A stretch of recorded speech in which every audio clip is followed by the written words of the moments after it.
Hello दोस्तों, कैसे हैं आप लोग। स्वागत है आपका मेरे चैनल पे जीएनएम एक्सप्लोर पे।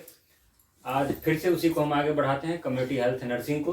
और आज का टॉपिक है हमारा समुदाय के आवश्यक तत्व। यानी कि देखिए, जो इसेंशियल एलिमेंट हैं किसी भी कम्युनिटी के, यानी कि हम जब कम्युनिटी की बात करते हैं, ठीक है, तो कम्युनिटी के कुछ आवश्यक तत्व हैं, इसेंशियल क्रेडेंशियल्स हम कह सकते हैं कि कुछ इंपॉर्टेंट एलिमेंट्स हैं जो होने ही चाहिए। अगर ये नहीं है तो हम ये बिल्कुल नहीं मान सकते कि ये समुदाय है। चलिए देखते हैं समुदाय के आवश्यक तत्व। देखिए, जैसा कि मैंने यहाँ पे लिख रखा है कि व्यक्तियों के किसी भी समूह को, भले वो किसी भी तरह का समूह, देखिए बहुत तरह के समूह हैं, ठीक है। आप अगर समाज में देखें तो जो लोग हैं अलग अलग समूहों में बटे हुए हैं, ठीक है। मैं प्रेशर ग्रुप्स की बात नहीं कर रहा हूँ, ग्रुप इंग्लिश है, इसका हिंदी समूह होता है। प्रेशर ग्रुप्स भी बहुत सारे हैं, लेकिन ये सोशियोलॉजी की बात है, मैं यहाँ कम्युनिटी की बात कर रहा हूँ, ठीक है। तो समुदाय के आवश्यक तत्व हैं कि व्यक्तियों के किसी समूह को समुदाय का दर्जा देने के लिए, यानी कि व्यक्तियों का कोई समूह है, अब हम उसे समुदाय का दर्जा देने जा रहे हैं। अगर हम समुदाय का दर्जा देने जा रहे हैं हमें, तो 3 चीजों का हमें ध्यान रखना होगा। क्या क्या? व्यक्तियों का समूह, पहला ये है हमारा, ठीक है, व्यक्तियों का समूह। दूसरा, निश्चित भौगोलिक क्षेत्र। पहले तो अगर मुझे किसी भी व्यक्ति के समूह को समुदाय का दर्जा देना है तो सबसे पहला तो यही है कि व्यक्तियों का एक समूह होना चाहिए, ओके। दूसरा है कि एक निश्चित भौगोलिक उनका क्षेत्र होना चाहिए, ठीक है, निश्चित भौगोलिक क्षेत्र। और तीसरा और सबसे इंपॉर्टेंट, हम की भावना, ठीक है। हम कोई ईगो नहीं है, ठीक है। आप इसको कम्युनिटी से जोड़ के चले, ये फीलिंग्स है ना, ये ईगो नहीं है, न ईगो है न सुपर ईगो है, मैं उसकी बात नहीं कर रहा हूं, न ईड है। तो 3 चीज मैंने बताई जो समुदाय के लिए आवश्यक तत्व होने चाहिए। क्या क्या? नंबर 1, व्यक्तियों का समूह।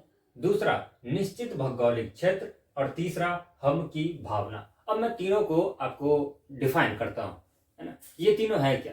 सबसे पहले मैंने कहा व्यक्तियों का समूह। देखिए, जो प्राइमरी है ना, जैसे आप सेल में कहते हैं कि cell is the basic unit of life, यानी लाइफ का जो एकदम बेसिक है ना, यानी कि हम बेसिक जो जड़ से उठाते हैं वो सेल है, ठीक है। ऐसे ही यहाँ अगर मुझे मैं समुदाय की बात करता हूं तो समुदाय में सबसे पहले व्यक्तियों का जो समूह है या किसी भी समुदाय के निर्माण के लिए यह प्राथमिक आधार होता है, ठीक है। प्राइमरी जो मेन है वो सबसे पहले है व्यक्तियों का समूह।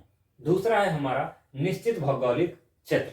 अब ये जो व्यक्तियों का समूह है कहीं तो रह रहा होगा, ठीक है, एक निश्चित भौगोलिक क्षेत्र होगा। हम ये नहीं कह सकते कि लोग अलग अलग रह रहे हैं, ठीक है। और उस सारे भौगोलिक क्षेत्र को हम मिला के हम ये नहीं कहेंगे कि एक समुदाय है, ये कहना बिल्कुल गलत है ना। अफ्रीका में जो लोग रहते हैं उनका अलग अलग समुदाय है, इंडिया में भी बहुत सारे लोग हैं, इनका अलग अलग समुदाय है, ठीक है। तो ये इन सब को आप मिला के एक ही बार में कह दें कि एक समुदाय है तो ये बिल्कुल ही गलत होगा। तो दूसरा, जैसा मैं बता रहा हूं कि निश्चित भौगोलिक क्षेत्र, यह व्यक्तियों के समूह के निश्चित भौगोलिक क्षेत्र में रहने पर ही उसे समुदाय की संज्ञा दी जा सकती है। तो दूसरा सबसे इंपॉर्टेंट लाइन तो ये हो गया कि अगर किसी भी व्यक्तियों के समूह को हमें समुदाय की संज्ञा देनी है या उसे समुदाय बनाना है तो सबसे जरूरी चीज है कि वो व्यक्तियों का समूह किसी निश्चित भौगोलिक क्षेत्र में रह रहा हो, ओके। तीसरा है हम की भावना। अब देखिए, दोनों चीज हो गया, व्यक्तियों का समूह हमारे पास है, ये व्यक्तियों का समूह एक निश्चित भौगोलिक क्षेत्र में रह भी रहा है, लेकिन सबसे जरूरी बात, ये जो व्यक्तियों का समूह है जो निश्चित भौगोलिक क्षेत्र में रह रहा है, इसमें जो एक भावना होनी चाहिए वो है हम की भावना। यही है तीसरी इंपॉर्टेंट चीज, हम की भावना, ठीक है। यानी कि फीलिंग्स, अपनेपन की। ये जो हम कह रहे हैं, हम का मतलब आप ईगो से इसको बिल्कुल भी ना जोड़े, ठीक है ना। ये फीलिंग्स है, अपनापन है, मैंने लिखा है यहाँ अपनेपन की भावना।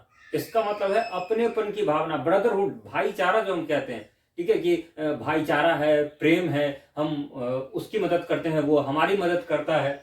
मैंने लिखा इसका पाया जाना अति आवश्यक है, क्योंकि व्यक्तियों का समूह हो गया, वो किसी निश्चित भौगोलिक क्षेत्र में रह भी रहा है लेकिन हम की भावना नहीं है, तो वो समुदाय कभी नहीं कहिए कि लंबे समय तक चल सकता है, ना टिक सकता है। ठीक है, तो हम की भावना का होना बहुत जरूरी है।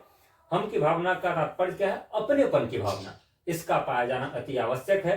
तात्पर्य यह है कि एक दूसरे के सुख दुख को समझना, जैसा कि मैंने पहले ही बताया आपको, एक दूसरे के दुख को समझना और उसमें भागीदार बनना, यानी कि वो उसकी मदद कर रहा है, वो हमारी मदद कर रहा है। ठीक है, अब हम आगे चलेंगे कि समुदाय के कुछ लक्षण होते हैं। तो अब हम लक्षण की बात करेंगे। फिलहाल मैं इसको मिटा के समुदाय के लक्षण आपको बताऊं, अगर आप इसका स्क्रीनशॉट लेना चाहते हैं तो ले सकते हैं।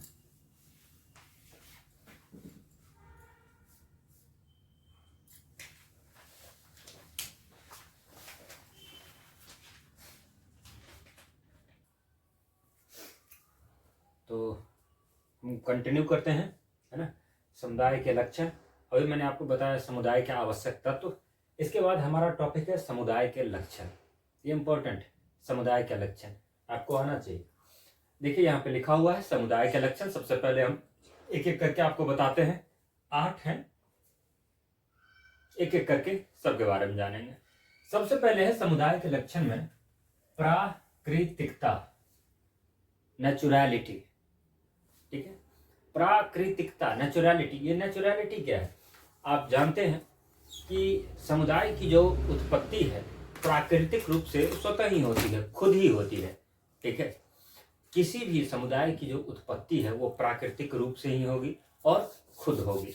ठीक है, मानव के द्वारा वो निर्मित नहीं किया जाता है, वो खुद निर्मित होता है। ठीक है, तो ये है प्राकृतिकता, नेचुरलिटी। दूसरा है मूर्तता, कॉन्क्रीटनेस। कॉन्क्रीटनेस कहने का मतलब है कि कोई भी व्यक्तियों का जो समूह होता है, ठीक है, वो जब समुदाय में कन्वर्ट हो जाता है, ठीक है, तो उसमें कहिए कि महसूस करने की क्षमता होती है।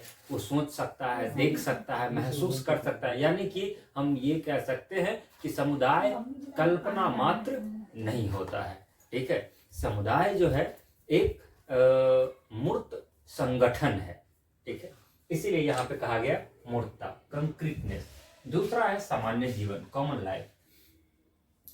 व्यक्तियों का जो समूह होता है समुदाय में, जनरली सब सामान्य जीवन जीते हैं। सामान्य जीवन से तात्पर्य हमारा ये है कि उनकी जो आस्थाएं होती हैं, प्रथाएं होती है, रीति रिवाज होता है, विश्वास होता है, लगभग सबका सेम होता है एक समुदाय में जो रहने वाले लोग हैं। सो दैट यहाँ पे एक आपका पॉइंट बनता है कॉमन लाइफ। उसके बाद है अस्थाईपन। देखिए अस्थाईपन, परमानेंसी। अस्थाईपन से मेरा तात्पर्य ये है कि कोई भी चीज जब तक अस्थाई नहीं होगा, ठीक है, यानी कि किसी भी निश्चित भौगोलिक क्षेत्र में अस्थायी रूप से रहने वाले लोगों का समूह ही समुदाय कहलाता है। क्योंकि व्यक्तियों का समूह है, एक निश्चित भौगोलिक क्षेत्र है और वो वहां रह रहे हैं। ठीक है, अस्थायी रूप से, टेम्पररी नहीं, परमानेंटली अब वो रह रहे हैं। तो वो जो परमानेंसी ही है, ठीक है, ये समुदाय के लक्षण का एक अभिन्न अंग है, परमानेंसी। इसके बाद है व्यापक उद्देश्य, एक्सटेंसिव ऑब्जेक्टिव्स। यानी कि उस समुदाय में जो रहने वाले लोग होते हैं वो एक दूसरे की सहायता करते हैं। ऐसा नहीं है कि सिर्फ एक या दो कामों के लिए एक दूसरे पर वो निर्भर रहते हैं, यानी कि जितने भी काम हैं वो सारे कामों के लिए एक दूसरे से हेल्प लेते हैं, दूसरे की हेल्प करते हैं। तो उसका एक्सटेंसिव ऑब्जेक्टिव होता है। उसके बाद है हम की भावना, फीलिंग ऑफ वी। जब हम एक साथ रहते हैं तो हम की भावना जो है, हम की भावना आ ही जाती है। हम की भावना से तात्पर्य ये है कि ब्रदरहुडनेस, यानी कि भाईचारा, एक दूसरे की सहायता करना, दूसरे के सुख दुख में साथ देना, और अपने भी हम भी जब दुख में हों तो दूसरे हमारा साथ दें। ठीक है, ये यहाँ पे हम की भावना, फीलिंग ऑफ वी। तो पहला हो गया आपका प्राकृतिकता, नेचुरलिटी। दूसरा है मूर्तता, कंक्रीटनेस। तीसरा हो गया सामान्य जीवन, कॉमन लाइफ। चौथा हो गया स्थायीपन, परमानेंसी। पांचवा हो गया व्यापक उद्देश्य, एक्सटेंसिव ऑब्जेक्टिव। 6 हम की भावना, फीलिंग ऑफ वी।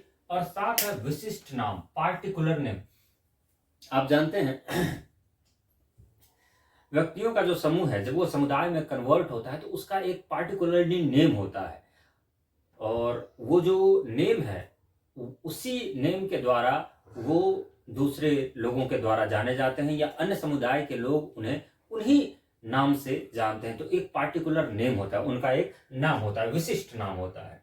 ये 7 नंबर पॉइंट है। और लास्ट 8 नंबर पॉइंट है सामान्य नियम, कॉमन रूल्स। यानी ये सब जो व्यक्तियों का समूह है जो एक समुदाय में रहता है, उनकी जो गतिविधि है, उनका जो व्यवहार है, उन सब पर एक सामान्य नियम, उन सब के लिए एक सामान्य नियम रहता है। ईमानदारी है, भाईचारा है, विश्वास है, इस सब के लिए एक कॉमन रूल्स बनाए जाते हैं। ठीक है, जो सब पर लागू होते हैं। समुदाय में रहने वाले जितने भी लोग हैं, उस समुदाय के रहने वाले जितने भी लोग हैं, है ना, तो उसको वो सब मानते हैं। तो ये कॉमन रूल्स हैं, ये हमारा समुदाय कहलाता है। और ये हमारे समुदाय के ये 9 लक्षण है जो मैंने आपको बताया, ये आप नोट कर लीजिए। ठीक है, आप इसका स्क्रीनशॉट भी ले सकते हैं। आज के लिए थैंक यू। फिर हम इस वीडियो को कंटिन्यू रखेंगे। आप हमारे चैनल को ज़्यादा से ज़्यादा लाइक करें, सब्सक्राइब करें और शेयर भी करें, ताकि हम आपको और अच्छी से अच्छी वीडियो बना के दे सकें। आप स्क्रीनशॉट ले लीजिए।